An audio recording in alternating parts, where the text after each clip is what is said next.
Apa benda ni? Apa benda ni? Assalamualaikum bang. Salam. Bang, ni apa benda ni bang? Yang ni caramel puding tapi versi Venezuela punya. Oh. Ada satu, ada lagi. Ada lagi. Ada. Rasa kita bawa dalam 40 kali 50 macam tu. Ya Allah, hai.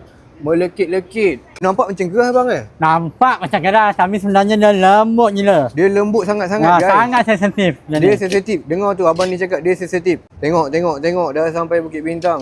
Ini yang keempat punya. Tuang satu kali.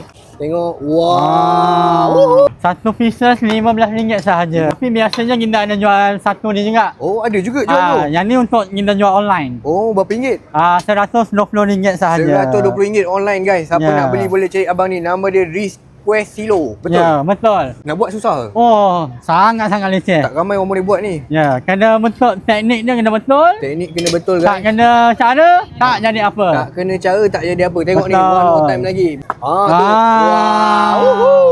Ni dekat negara mana saya tengok tu bang? Dia dekat Venezuela. Dekat Malaysia, kita orang pertama buat. Orang pertama saya dah jumpa dekat sini. Ni dekat mana location dia bang? Kita berada di Bukit Bintang, di Jalan Alor. Jalan Alor guys. Boleh west, Rizkesio saja. West je tempat ni. Nanti jumpa lah tu. Tengok ni abang ni buat. Senang pula. Saya tengok dekat sana ada cocok-cocok sendiri tu. Nak cocok? Boleh, tak ada masalah. Risau je lagi telur kop saya buat bang. Okey tengok guys, keadaan dekat Bukit Bintang dah kecoh guys. Ramai, tadi tak ada orang. Okey tengok abang ni dah buat. Okey sekali cocok je. Ini, pengalaman 10 tahun ni.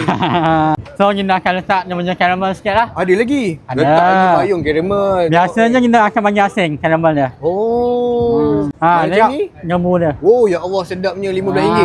RM15 saja. Bulan puasa macam mana bulan puasa? Bulan puasa insya-Allah kat sini juga. Sahur terus kat sini RM15 guys. RM15 saja.